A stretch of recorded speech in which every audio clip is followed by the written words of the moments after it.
গেছি।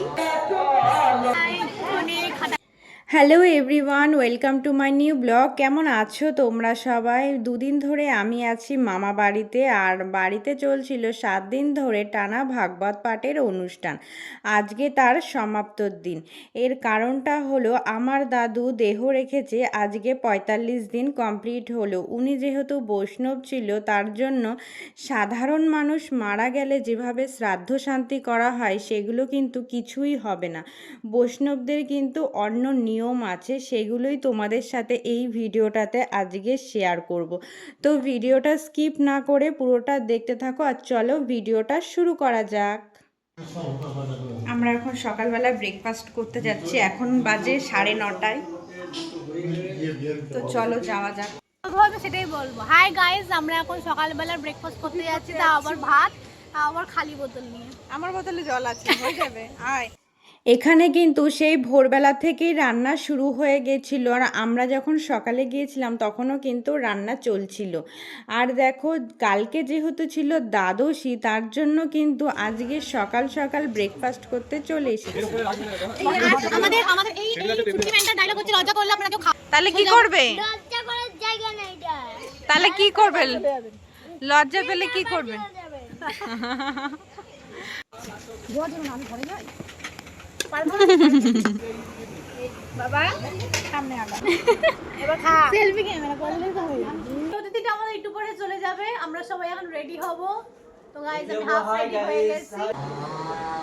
তো আমরা রেডি হয়ে গেছি, এবার আমরা ওখানে কীর্তন হচ্ছে, কীর্তনের ওখানে যাব। তো চলো নিচে গিয়ে দেখি সবাই কি করছে। এরপর দিদার ঘরে চলে আসলাম, আর এখানে এসে দেখি সবাই কিন্তু রেডি হয়ে নিয়েছে। আর মাসিকে দেখো, বনু সুন্দর করে তিলক পরিয়ে দিচ্ছিল। তারপর আমরা পাঠের এখানে চলে আসলাম। এখানে কিন্তু সকাল 10টা থেকেই পাঠ শুরু হয়ে গিয়েছিল।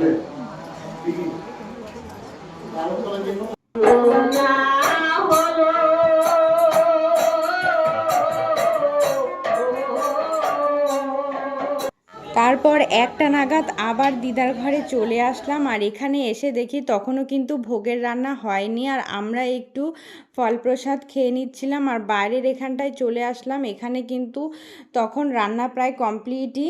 আর আমরা সব ভাই বোনরা মিলে এখানে একটু সবাই মিলে ঘুরে বেরিয়েছিলাম।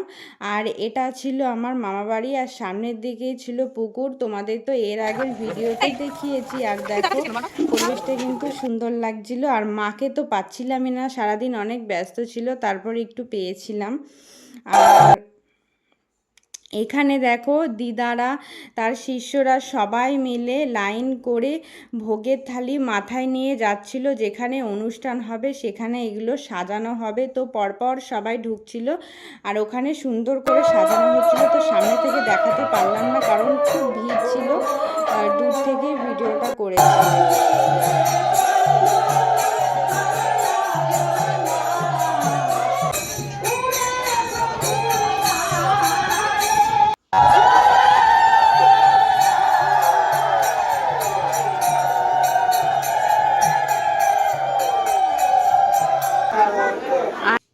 সবার শেষে যেই নিয়মটা ছিল সেটা হচ্ছে দইয়ের হাঁড়ি ফাটানো। 2-4 বার পাক খাওয়ার পর কিন্তু দইয়ের হাঁড়িটা ফাটানো হয়েছিল, আর তারপরে কিন্তু সবাই এটা মাথায় মাখছিল। আর দেখো, তোমাদের ভোগটা দর্শন করাতে পারলাম না পুরোপুরি, কারণ এটা গামছা দিয়ে ঢাকা ছিল, আর আগে তো খুব ভিড় ছিল, তার জন্য এখানে আসতেই পারিনি। তারপরে দেখো, ভোগ দেওয়া কিন্তু পুরো কমপ্লিট হয়ে গেছে, রিচুয়ালসগুলো সব। আর তারপরে আমরা বাইরে, যেহেতু খুব ভিড় ছিল, আমরা ঘরে এসে বসেছিলাম সবাই মিলে।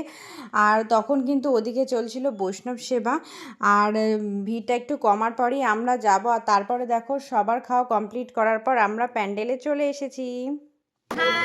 অনেক খাটাখাটনি করিনি, তারপরে আমরা তাড়াতাড়ি খেতে বসে গেছি। এদি বাবা, আজকের মেনুতে ছিল ভাত, শাক, শুক্তো, ভেজ ডাল, এঁচোড়, পনির। তো খুব স্পিডেই কিন্তু ওরা দিচ্ছিল। আর এখানে দেখো, আমি একটু পোজ দিয়ে খাচ্ছিলাম, তার জন্য বনুর রিয়াকশানটা তোমরা দেখো। তো ভিডিও করছি, একটু পোজ দিয়ে তো খেতেই হবে। তো ওদিকে দেখো মামিরাও কিন্তু বসেছিল। আর এর লাস্ট পাতে ছিল চাটনি, পাঁপড়, দই, মিষ্টি। তো আমাদের খাওয়া দাওয়া কিন্তু কমপ্লিট হয়ে যাওয়ার পর আমরা রুমে চলে এসেছিলাম। আর সারাদিন যেহেতু অনেক টায়ার্ড ছিলাম, তার জন্য কিন্তু ভিডিওটা আর লং করিনি। তো টাটা সবাইকে।